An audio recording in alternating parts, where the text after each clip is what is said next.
Welcome to those who are joining us. I want to thank you for giving us a couple minutes to get the technology up and get everybody in place. We're going to go live on Facebook right now too. We've had obviously a little bit more. Some people did not necessarily want to ask questions, and so we told people we're not going to be watching Facebook for questions, but we are going to give you time to ask questions. And again, we've had some wonderful questions from the people there over the last few nights. And I will tell you tonight, we have definitely saved the best for last. I'm allowed to say that because we have my friend, Scott Wilk, a guy who's been such a great leader in our community for I won't say decades now, but it really is decades that you've been serving our community. And you've had a tremendous effect on life in Santa Clarita and throughout the district. And you have really had, and I've seen it firsthand, especially when it comes to issues like recognizing the Armenian genocide and doing some things that were very important for our whole community and really for our whole country, because you helped California take the leadership on the recognition of Armenian genocide, and as we know right now, this is not just a historical issue. This is actually an issue that is playing out on the world stage right now. So I can say that Scott Wilk has helped the Jewish community, has helped many minority communities over his time as a worker in the back offices in politics, but now over these last years as a leader in the legislative bodies. And this is kind of a bittersweet run for you right now. This is kind of like this is going to be the I don't know, the last term in Senate for you. So we're very glad you're with us here. We're really appreciative of the time that you've got for us tonight, Scott. And again, with all seriousness, you have been a great friend. And so I say that both as kind of an admission and as a to give the full truth here. This is somebody who I've really been able to rely on, and our community's been able to rely on for many years. So thank you, Scott Wilk, for being with us and taking some time out from your busy schedule to talk with us tonight. So. Well, my pleasure. And speaking about leadership, you've been a great leader in this community. I'm not sure when you and I first met, but I bet it was 17, 18, maybe 19 years ago. And we've been working for the collective good of the community, since that time. And no one runs a service better than you. We have different faiths, but I've told my wife, when I pass, you should have Rabbi Blazer do my service. Again, hopefully it's many, many, many, many years from now. But hopefully you have said that you have said that before, and I appreciate it. So I got to tell you, when you first entered politics, when you first decided this was going to be your life, which again, you've devoted a good chunk of your life to this. Could you ever imagine that you'd be dealing with the things that we're dealing with right now? As a state, I mean, as a country, obviously too, but as a state, the things that you're dealing with right now, you probably never could imagine that this was actually this was going to be your job one day. To deal with a global pandemic and how it affects one of the largest economies in the world. Well, we've had pandemics in the past. What I'm really more concerned about is kind of like the unraveling of society and just the coarseness of it. And the polarization. And what's interesting, the first time that I noticed it when I had an epiphany was actually on election night back in 2012. So November 2012. I'm a registered Republican, so I was at Republican headquarters, and I was making calls on my behalf. And of course, all the TVs are on for the volunteers, and it's a Republican headquarters, so they got Fox on. And then I'm outside making calls, and then I look, and all of these women are crying. And I run in, why are you crying? And they're like going, Mitt Romney, he's going to lose. And I said, everybody in the world except for Fox News said Barack Obama was going to win. And that night I realized that we no longer from anybody get news, but they spoon feed you your biases so they can turn corporate profits. So at that point, after that, I started kind of like watching all of them. And then I realized it's just a complete waste of time. So I don't watch any of it. I read, I have to read a lot, and then, read from different sources, then draw your own conclusion. But I really feel like social media and cable news has really made the culture so coarse. I know you'll do things like an email that you would never ever say to a person, or even put in a letter. So when I was in the assembly, one of the things I used to do, I took two hours a month, and I would take emails of people who like attack me, and I would call them. Wow.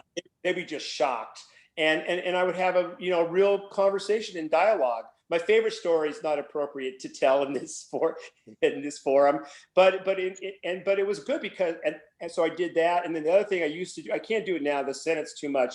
When people like wrote me a letter, I write a letter back, or I'll write on their letter just so they have a connection, just a connection. It started with the physician suicide legislation.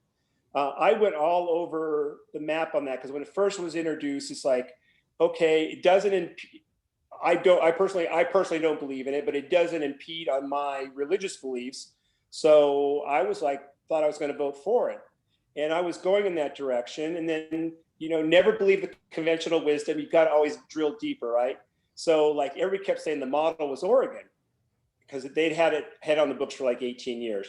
So then I started drilling down. And so in Oregon now, if you're on Medicaid and you have a procedure, a life-saving procedure, and they don't want to pay for it because, you're too old or too sick or whatever, they deny you that life-saving procedure, but they offer you the assisted suicide pill. And then I just didn't want to be 20 years from now in a nursing home. And once you cross that Rubicon, you just get desensitized. And I just thought it was bringing on a culture of death. So I ended up voting no on the bill. But I had many people with heart-wrenching stories, writing into me. The one that spurred this was a gentleman. His wife had died of cancer. His son was going through dying of cancer. It was 3 pages, handwritten, heart-wrenching. I'm like, I can't send him a letter. I just can't send him a form letter. And that's kind of started it. And I'm really glad that I've done that. I'd like to do more of it, but the unraveling of society is what I'm most concerned about, more than the pandemic. So you touched on that. You touched on one of the issues that I wanted to get to, which is the fact that this district is really a pretty diverse district. It's a pretty purple district. I mean, I know there's one thing about Scott Wilk that people have to know is when he says he reads all the time. And he'll tell you, I've talked to you about the political landscape. You'll tell me the facts as they are. I mean, you're pretty straightforward about, like you spoke about that story with Mitt Romney. I mean, the evidence is the information's out there. You can't deny facts, and you always have those facts. And so when we look at our district and how it's changed, doesn't matter whether it's changed or whether it's changing or where it is, but we know that this district has got a lot of, maybe again, one of the most split districts in all of LA County, one of the most split in the whole state. How have you worked? I mean, you are committed to really bipartisanship, I've seen. Well, I'm committed to my district first. So the district is most of Santa Clarita Valley, not all of it. And then the LA County portion of Antelope Valley. And then I go out to Victor Valley. So Adelanto, Apple Valley, Victorville, Hesperia. And you're right, it's quite diverse. Santa Clarita is much different than the rest of the district. The rest of the district is mostly working class. It's 40% Latino, 13.5% African-American. I have 971,000 constituents. 476,000 of those constituents are on Medi-Cal. Wow. Yeah, so it's a very diverse district, and representing it is a challenge. For me though, it's been really a blessing because it's just it's just really opened my eye. Because I mean, I live in Santa Clarita, and not that we don't have poverty, pockets of poverty and stuff, but I deal with so many people that are struggling on an everyday basis, and a lot of that is not of their own doing. You know, our schools aren't good enough, not enough job opportunities. Have to commute 75 miles each way from Lancaster to, they call it down below, you know, Los Angeles, and it's, you know, sometimes, you know, you hyperventilate, but you know, at the end of the day, I'm 1 out of 120, but I do what I can to help. But you actually, for most of your life between the Antelope Valley and Santa Clarita, I mean, you've spent a lifetime really living in this district, right? Yeah, I was definitely born and raised in the district. Yeah, and I would, you know, obviously, you know, I was in the state assembly, as you know, Santa Clarita Valley, San Fernando Valley, Simi Valley, and I wasn't looking to run for Senate. You know, our senator was Sharon Runner, whom I grew up around the corner from George Runner, and his dad and my dad both worked at GE, engine manufacturing plant. So, you know, knew the family, and I got a call maybe like 3 weeks before filing was to close. And George Runner, who then was on the board of equalization, but prior to that in the Senate, and his wife was a senator, they texted me and go, "You need to be in George's office today at 3." So anyway, I go over there, and everybody knew she had issues. She had a double lung transplant, and they said, "Look, Sharon's getting ready to go through a battery test. We think she's probably not going to be in a position to run for Senate, and we'd like you to run." And I'm like going, great, but this is a broader, I mean, it should not be the three of us, because I don't, you know, I'm not, you know, the bulk of the district is Antelope Valley.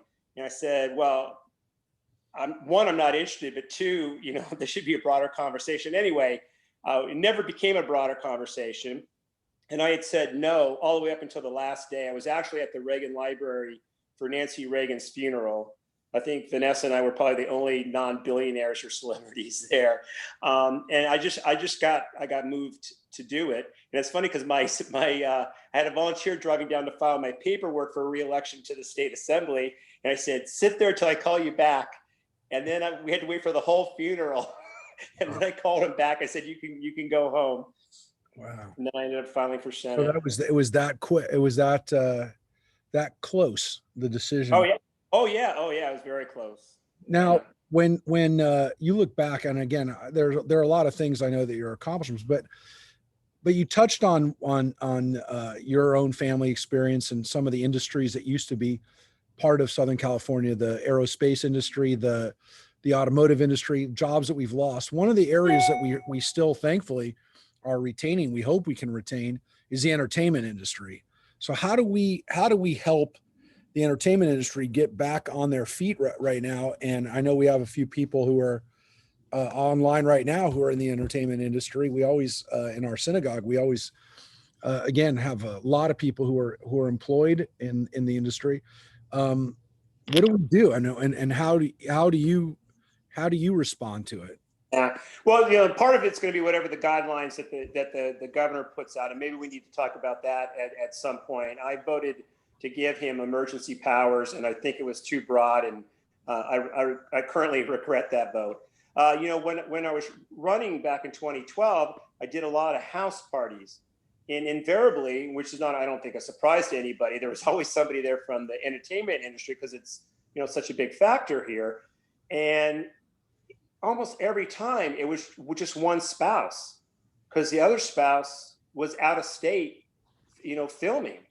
And back then, the film, TV and film tax credit was only 100 million, and it was just a lottery.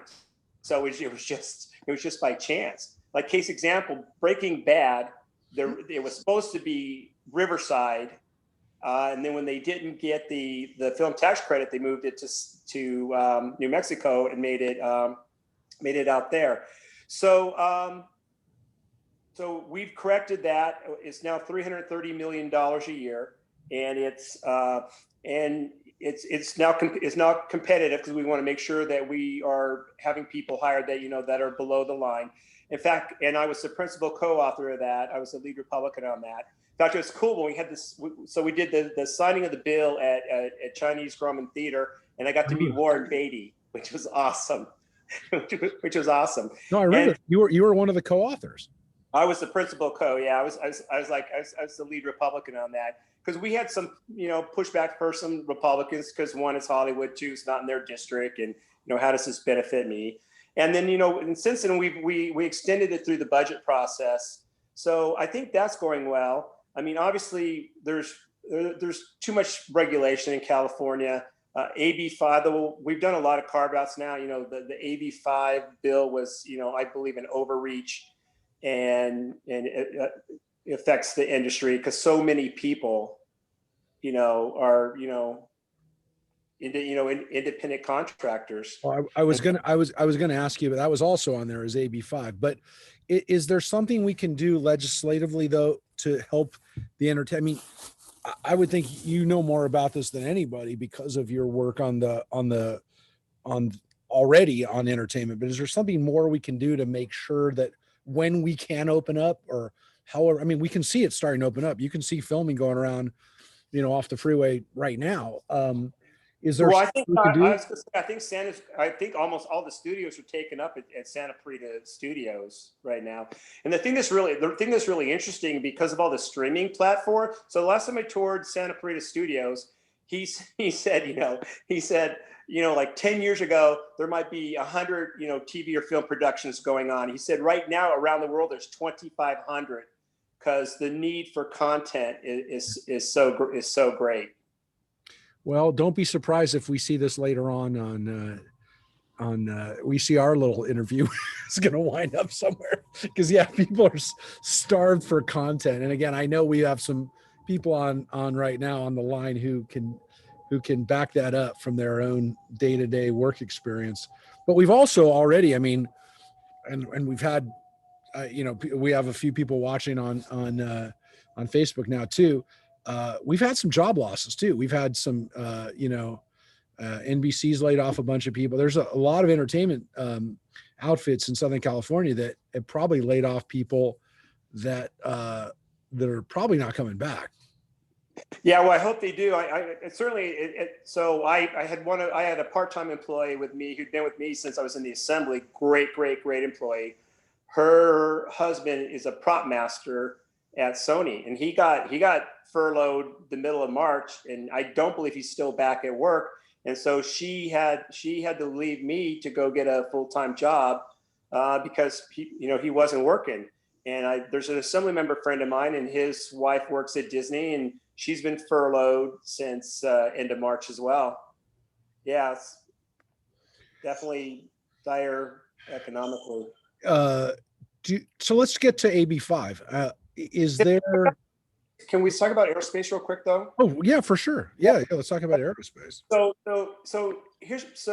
And my dad was in aerospace, and there certainly have been booms and busts. It's kind of been the industry it's been, but I don't think that's going to be the case for the foreseeable future, and I'll tell you why. If you look at the history of geopolitics, which is meaning geography drives politics, historically it's been the naval power who's been dominant, right? So you can go back through whether it was Italy, Spain, England. It's been us for a long time, right? And you still have to control the sea lanes and all that. But now with technology, you can actually control the sea from space. Mm-hmm. And so there's going to be heavy investment in aerospace. So I was also, one of the other things I did with Steve Knight is I was, on that one, I was a co-author of the aerospace tax credit back X amount of years ago. And it allowed Northrop Grumman to win the long-range bomber contract, which is a $65 billion contract. And the bulk of that work is going to be done in Palmdale at Plant 42, but we have all these defense subcontractors here that they're going to get that work. So that's good. And then Lockheed just last year was awarded the hypersonic jet, which is a classified contract. So we don't know how big it is. We don't know, but I know it's being built in Palmdale because all the defense subcontractors are getting requests from Lockheed for specs on parts. So by the way, Scott, I find it interesting that as you said that, your signal dropped. I as soon as you started talking about the classified, Oh, that's hilarious. your, your signal got scrambled just as you said. So basically, so we kind of want to, leverage that. So one of the things that I've been working on, and it's starting to come together, is a partnership with Cal Poly Pomona, UCLA, Antelope Valley College, the prime aerospace manufacturers, and NASA out of Plant 42 to start doing graduate and postdoc aerospace research. We're putting together an institute that'd be housed there. Because what happens a lot of times, these people graduate from UCLA or whatever, and they go to University of Tennessee, Michigan, University of Texas, and we're losing a lot of our homegrown talent. And we have all those assets in between the wind tunnels and everything else there in the Antelope Valley. And there's 7 other centers of excellence in other disciplines that the UC system has. That's really been a magnet for investment. So I believe that if we can get this thing properly launched and people buy into it, we're going to have a lot more investment here, which, a lot of people would, prefer to live here than up there. So, we're definitely going to benefit from it. I mean, a lot of the defense subcontractors, they're here. They're not up in Antelope Valley. No, it's true. And they're actually quite a bit still in the San Fernando Valley too. I mean, Oh yeah, absolutely. There's more than we realize. But back to AB5, because we have a lot of people, like you mentioned, who are doing some side work. They're part of, as we call it, the gig economy, and they're definitely supplementing and probably are going to need to, at least for the foreseeable future, until we're back up with some of these full-time entertainment jobs and some of these other vital parts of our economy. They're going to continue to need that income. So what do we do about, again, I know AB5 is an assembly bill, but what can you do from the Senate and from your position overall as a Republican leader? Well, So we did some carve outs at the end of session. I actually put across the desk an amendment that was going to allow anybody that gets licensed through the state to be exempt from AB5. Because obviously, if you're licensed through the state in your profession, obviously we think you know the law and you know what you're doing, so you don't need those protections. And unfortunately, the Democrats decided to table it. I thought it was a good idea. And the thing I don't like about the legislature is we pick winners and losers, and if you're rich and powerful, you're more likely going to get an exemption than if you're not. I mean, we took care of newspapers right away. And why is that? Because they print every day. Yep.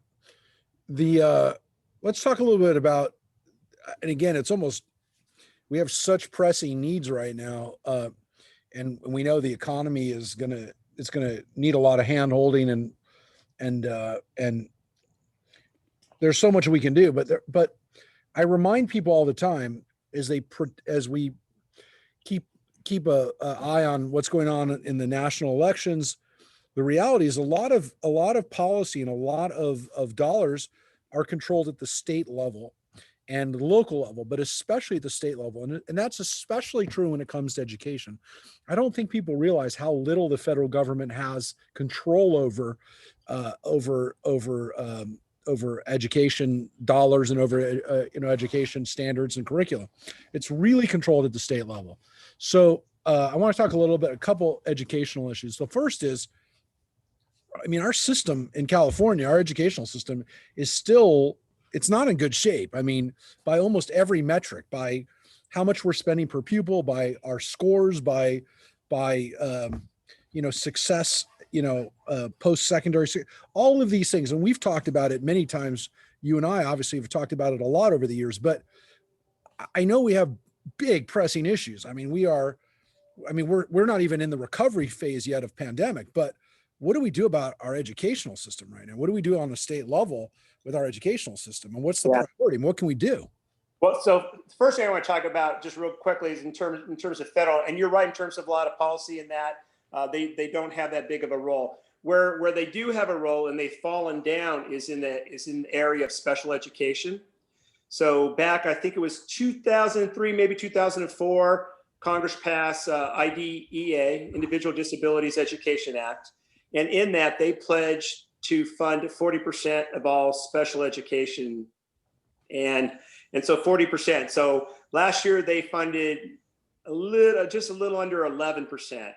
So basically $4 billion that should have come to us to meet the needs of our special needs children did not.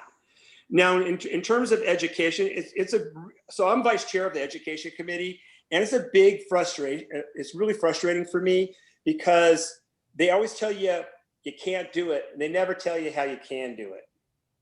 I'll give you just one. We can talk about K-12, but I'm just talking about another one. So a couple of years ago, Bill Dodd, great guy, a Democratic senator from Napa, he had a bill to allow community colleges to start offering teaching credentials. And the reason for that is we were going to have a teacher shortage, one. Two, there's 115 campuses, so there's literally a community college in every nook and cranny in the state.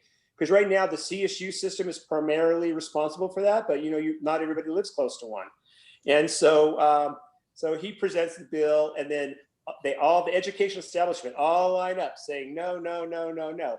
So while they're all doing that, I have my little mini iPad that I'm on right now with you, and I Google South Dakota. And so when I got to talk, so I go, so I represent 971,000 people. I have 3 community colleges. I have 2 small private colleges. I have 0 public 4-year colleges or universities. Here I'm on Wikipedia, and I pulled up South Dakota, 865,000 people, 7 4-year colleges or universities, not including community colleges, 4-year institutions.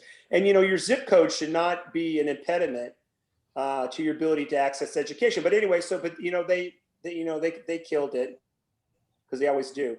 Now, in terms of education itself, you're right. Not only do we have an achievement gap between our lowest performing students, and mostly students of color and white students, but we have an ever increasing gap between our best achieving students and the rest of the developing world.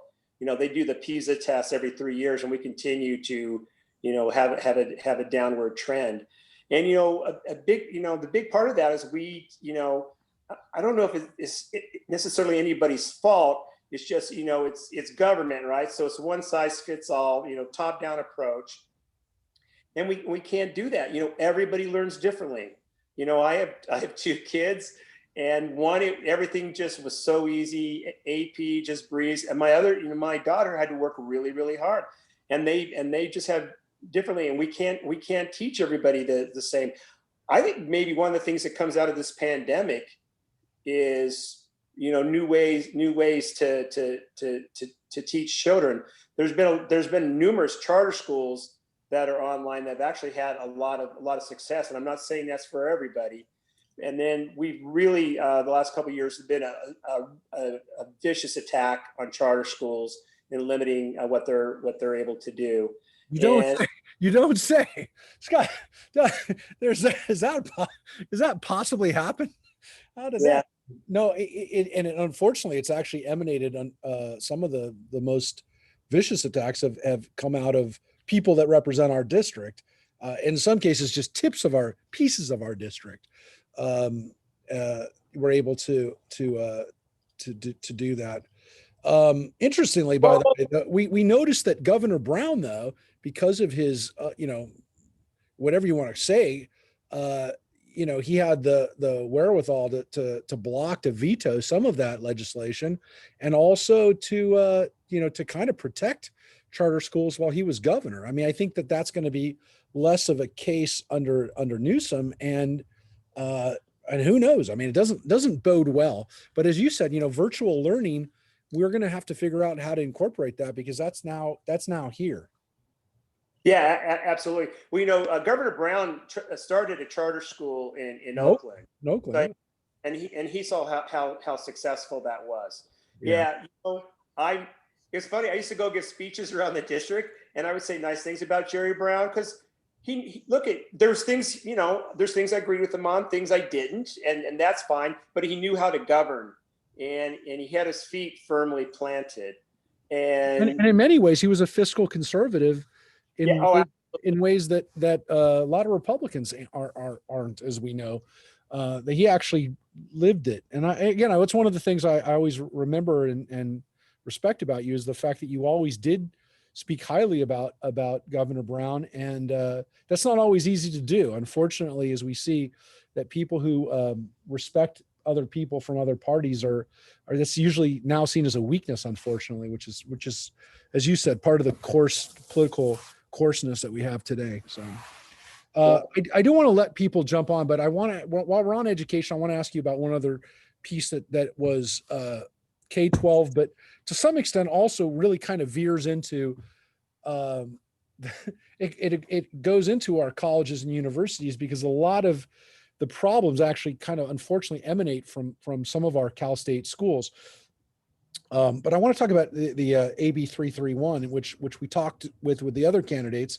I think everybody realizes that there's a problem with the implementation, but Scott, take a moment again. We're talking about specifically the ethnic studies legislation, which passed and then kind of created when it was kind of like coming into existence after. And again, it's a great example of legislation that had a good there was good thought behind it, or good there was a reason for it that was based on compassion and on diversity, but the implementation was not good. And specifically, there was a lot of that curriculum that was going to come out that was very anti-Israel.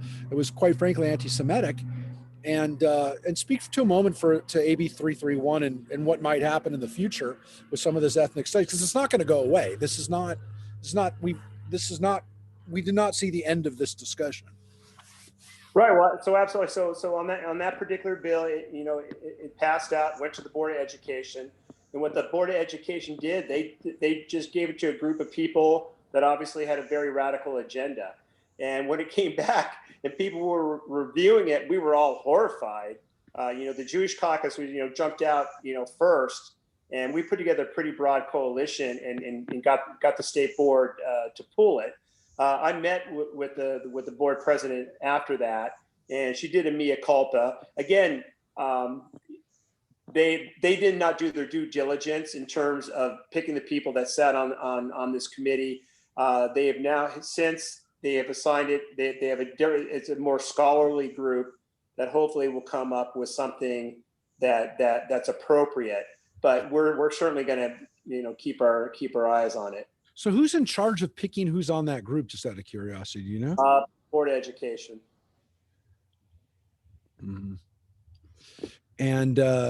But right now, at the end of the day, are those the appointees of the Secretary of Education, Secretary of Education of California, or the Superintendent of Education, or Governor? Yeah, Governor. Okay. The Governor. You have the separation of powers. A lot of times this stuff's really frustrating because, so when we passed the water bond, back in 2014, one of the things that we had in there, because I was on the team that negotiated the water bond, was an ongoing appropriation so we could build dams. Because in the past, they were supposed to build dams and they just never appropriated the money.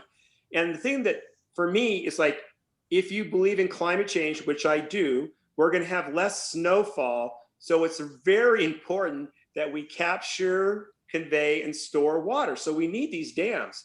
So anyway, so we get our language in it. We pass it out, put on the ballot. The voters, in their infinite wisdom, pass it out. And then it goes to the California Water Commission, which is all controlled by now Newsom, but Jerry Brown. Then they changed the scoring on how to appropriate dollars for projects, so the two dams don't qualify for any money. They just game the system all the time. Now, do you ever get upset about being right and being the voice in the wilderness? Because you also were one of the early voices that was warning against the train to nowhere as well. I remember you were screaming about that a decade ago. Yeah. Well, they're still building it, but I look at that. That thing is not sustainable, and at some point they're gonna pull the plug. And I think one day people will be like 100 years from now going to the Central Valley and seeing these random steel rails up in the air 25 feet and going, what is this? It's like, our own private Stonehenge. what what were our ancestors doing here in the Exactly. Space aliens. Yeah. So I think some regional rail makes sense. Since I got elected, like housing prices in Sacramento have skyrocketed because that's actually become a bedroom community to San Francisco, even though on a good traffic day it's an hour and 45 minutes each way. So rail from like Central Valley into Silicon Valley, San Francisco, that makes sense. But according to the latest figures from the Reason Foundation, to take the so-called bullet train, which is no longer a bullet train, from San Francisco to LA, take 4 hours and 10 minutes. No one's going to take it. Right. You do Southwest in 55 minutes. Yep. And I do want to be able to bring people on. So if you want to have a question, please type it up or chat it, put it up in chat right now. For us, or raise your hand. We'll get you in. We've covered education. We've covered some of the things that that we've asked people in the over the last couple of days. But the people that we've asked over the last couple of days, and again, we had Kip, who's running against you. We had Lucy and Suzette that are running against each other, but none of them are elected. You're the only one that we actually have that's an incumbent that's already served. And actually none of those three have ever served in office before, but you actually have an interesting piece of kind of like maybe the reverse of this, which is that since this is going to be your last term in office, I wanted to ask you what are your priorities? What are the things that you actually that you'd actually like to see what you could do over these I want to say last couple of years, but over this last term. The fourth term takes me to Medicare. So I have a couple. Number one, the way you run your household or the way you run your business is you look at income and you look at expenses. So in terms of income, we have a very volatile tax system that needs to be fixed. As a legislator, I don't have the bandwidth for that. That's going to have to be the governor with many stakeholders to tweak that, which is something that needs to happen. But as a legislator, I'm responsible for the expense side. And how we do budgeting now, I don't believe it works. It lacks transparency and it lacks accountability. And so I had actually introduced this year in COVID, kind of sidetracked it, a constitutional amendment that would do what 19 other states do, which is you do a 2-year budget. And 1 year you do budgeting, and then next year you do policy. So it allows you a chance to do oversight. Because what happens in government, we always talk about the input, but we never look at the output. So case example, LBJ, right, in the mid 60s, war on poverty. Federal government has spent $15 trillion, and we actually have more poverty today than we did back in 1965. And so, and the other component to that was that every time we have a budget year, 1/4 of that budget would have to go through a zero budgeting process, meaning the agencies have to come in and justify every single program. Because I've been on budget 4 years, my last 2 years in the Assembly, my first 2 years in the Senate, and you have meetings, and it just automatically goes up. Everything goes up. So if they're going to alter that number, then they have to come in and justify it. But we constitutionally have oversight responsibilities, and we have really fallen down on that. And I think that would really, because I think we have enough money. I just don't think we need to repurpose it to higher priorities. It needs to be, education, infrastructure, and not a lot of the other stuff we do. All right. Well, we're going to get a couple questions there. I know we're going to have probably a couple questions about education. Daniel Levine, do you want to jump in with your Thank you. So I know you're on the education committee, and so you were talking about budget priorities, and I think that is really important. So I think we're ranked by some measures like 40 plus out of the 50 states in per student funding. So how would you look at improving that, A, and B, what are the things that you would deprioritize in the budget? What are the things that you would cut in order to put the money where we think we need it more? Yeah. So every state does education differently. So it's kind of apples and oranges, but you're right. We're probably somewhere in the 40, 41, 42 range. And we, absolutely, need to do better with that. In terms of stuff that needs to cut, just off the top of my head, the Legislative Analyst's Office came out not too long ago with a report showing that we had 3,500 redundant positions at Caltrans, and that's costing taxpayers $550 million a year. And that's just for that year. Obviously, you're going to have costs later with pensions and everything else. And we did nothing with it. And that's why I really think we need to go back and do performance-based budgeting. So you have to justify every single program, because we don't do that that strong of a look, and we really need to. Because I mean, if you look at, we have the highest income tax, highest gas tax, highest corporate tax, and many people feel like they're overtaxed, but they feel like we're under-resourced. And I think we're under-resourced because we're not spending the money properly. But that's just one program that we could not get it moved. They don't want to do it. anything else, Daniel? Oh, I have a question. I've always wondered, do you know anything about TK, since you're on the education? It was originally supposed to be a program that was phased in when we were shifting the enrollment date for when you could be enrolled in kindergarten. And it was supposed to be like a 4-year thing, and it was never phased out. And so now we have this situation, and I'm not against it, but I'm wondering, why is it there if it's only for kids born in those 3 months? Like, it shouldn't be for everybody, or maybe phase it out? Well, it's so again, it's a funding thing, and there's certainly every year there's a proposal to make that more robust, and so maybe you see that one day if we make education a higher priority, and I know that the sooner we can start educating these children, the better they're going to do, and it's really important, and particularly from those from disadvantaged families, because they don't have the advantages of more affluent families that maybe a parent stays home or have access to tutoring or daycare or whatever. So a few years ago, Governor Brown changed the funding formula. Went to local control funding formula. So it used to be every student just got X amount of dollars, and then we changed it where a student gets X amount of dollars. That's base funding, and then you have schools will get supplemental funding based upon their student population. So it's English as second language, foster youth, children on the federal lunch program. And then if your school is over 55%, you get a concentration grant.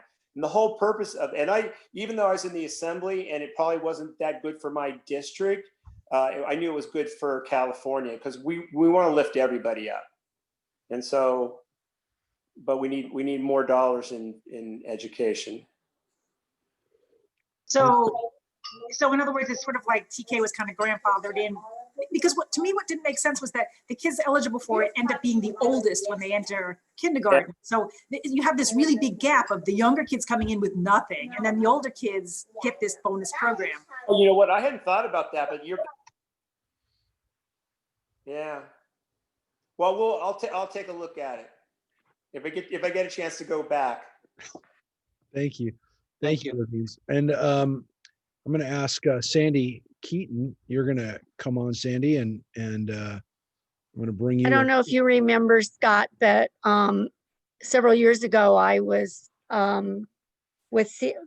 came to your office because we were trying to have the bill stopped or not allow some of your colleagues to add in early ed to this preschool bill, and your staff had you come up from the floor to meet me because I was in your area, and I thought that was very, very gracious, and you Well, you're agreed my with me boss. on that.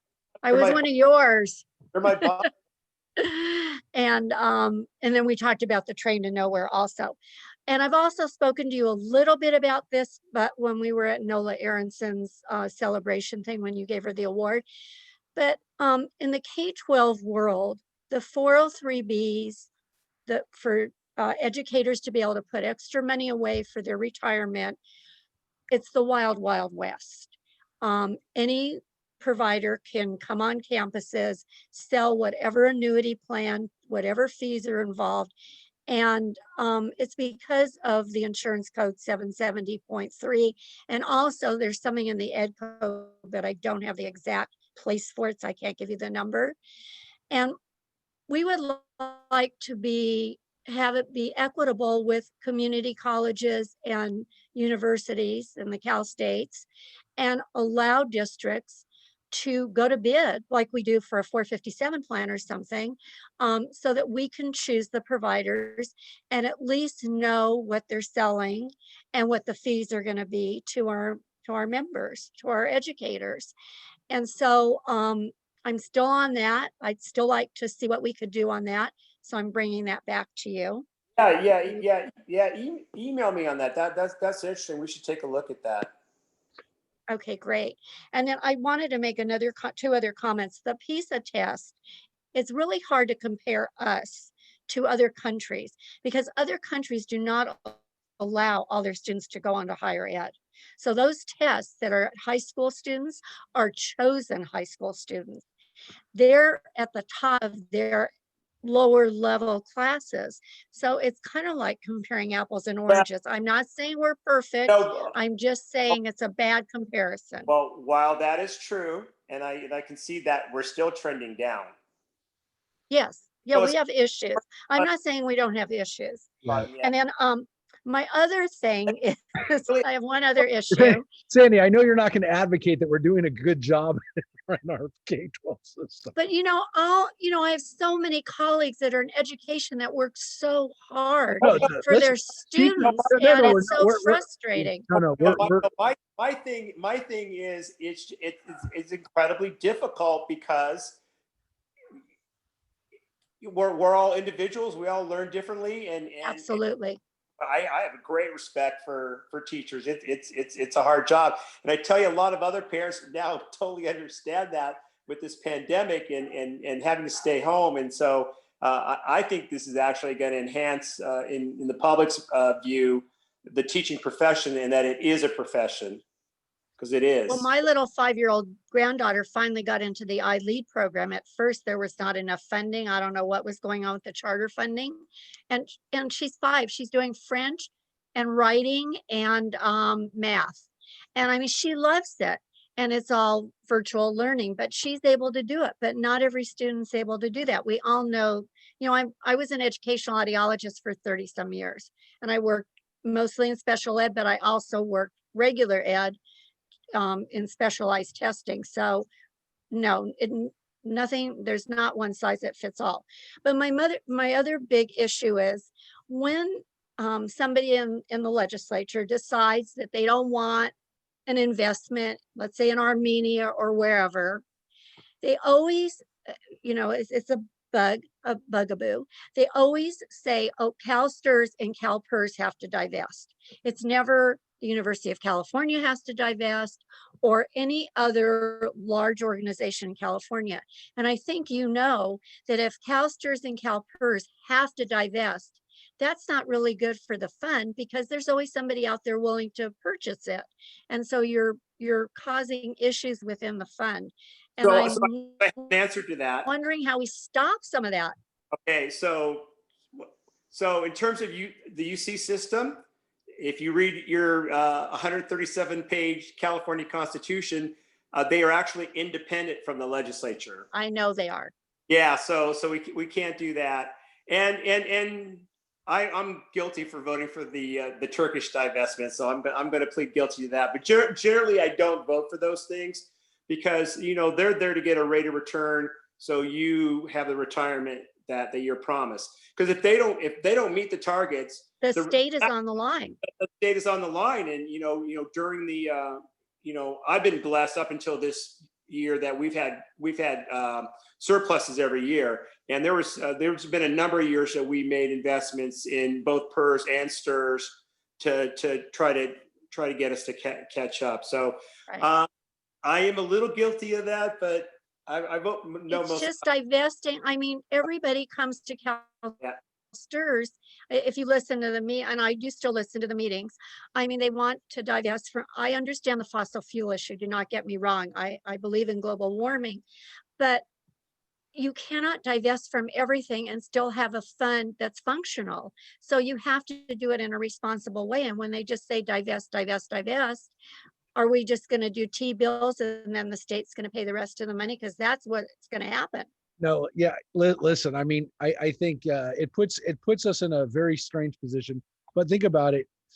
I don't want to make Somebody wants to divest from Israel. I don't want to make an well, of course, but it's one of the few times where when we talk about divestment, and you're right about Israel, it's one of the few times that people get to exercise their power over, on a foreign affairs level. They get to suddenly, become experts in foreign policy. And so the divestment issue oftentimes gets to be obviously a political issue, but also specifically allows people to say, we're doing something on a global level. And look, California is a global economy, but Right. I don't, by the way, in all fairness, and again, obviously I'm going to protect Israel and would be the first on the lines to say not the divest from Israel, but I don't know that I would have done Well, it. they want a divestment from Caterpillar because I know, used Caterpillar. I mean, I could go on and on. I know, but I might I have been sat through years of those meetings. I might have been with Scott on the Turkish one, but anyways, I'm not in office. I don't have to. Plus, his wife is Armenian, and I, look, we have a lot of Armenians in our community. But again, I don't want to get off topic, but I do understand again where you're coming from with that, Sandy, and it is. It's frustrating because it's only the two funds, and then everybody else can do whatever they want. So that was my frustration. Look, Scott doesn't need my help to protect him on that, but I definitely hear where you're coming from on it. I'm coming from the fiduciary side of it. I totally understand the political side. And I will say this about Sandy is not only she's was a active member of the teacher association, but also you're a parent of somebody in the entertainment business. So you're also right. And he's gone that's another thing. He has two little ones and two older ones, and he is on location in a bubble, not in the state of California. He's gone for 10 weeks. No, Pennsylvania. They're filming in Pennsylvania. They picked some resort in Pennsylvania. Yep. And that is 10 weeks. And that's hard. That's hard on families. Now, is that because of the pandemic? So they had a safe environment there, or? Yes. Okay, well, hopefully, hopefully it's a one-time thing. Well, do we have any more questions? We're going to wrap up. We're mindful of Scott's time. Thank you, Scott. I appreciate it. You know what the Dodgers score is? What? I don't know. Jim, are you watching the Dodgers? It's 2-1. The Dodgers loaded the bases, and okay. That's one of the runs was a walked-in run. That's not the way to win games. So I'm not sure. We'll give our full attention. I think the Dodgers will also be okay without us. Look, I mean, Scott, and by the way, for those of you who think that this is going to be a cakewalk for Scott Wilk, who's an incumbent, this is a strange political landscape, and I think we need to remember that everybody needs to read their whole ballots. We wanted to do it this week because a lot of people got their ballots. They're anxious to get them back. We had a lot of stuff going on this week, Laker games, Dodger games, vice presidential debates, Sukkot. We had a lot of stuff going on, but we really wanted to make sure that we did this in a timely way. We wanted everybody to get to know the candidates. I wish we could have had discussions about all of the bills and everything else, but all the propositions and all the stuff that you get to vote on. But please, everybody, exercise your rights and your privileges of being an American citizen. And look, we've got a lot at stake here, not just on the national level. And again, some would argue it doesn't really matter in California, but with these ballots and these candidates, a couple votes make a big difference, as we know. And so I want to thank Scott for finishing up our week of getting to know the candidates. And we would have loved to have had you at our synagogue. I will make one other mention too. If anyone wants to pick up a yard-side candle, memorial candle, tomorrow night is Yizkor, is a time of remembrance, and we end Sukkot with prayers of Yizkor and remembering those people. And again, we want to honor them. So you can come by the synagogue and pick up a memorial candle there in front of the building, and you can pick them up tonight or tomorrow. So again, everybody, please have a great rest of Sukkot. Thank you, Scott Wilk. And again, thank you for being with us. Go Dodgers, and let's have some stuff to celebrate, everybody. Thank you. Thank you, everybody. Bye-bye. Good night, everybody. Good night.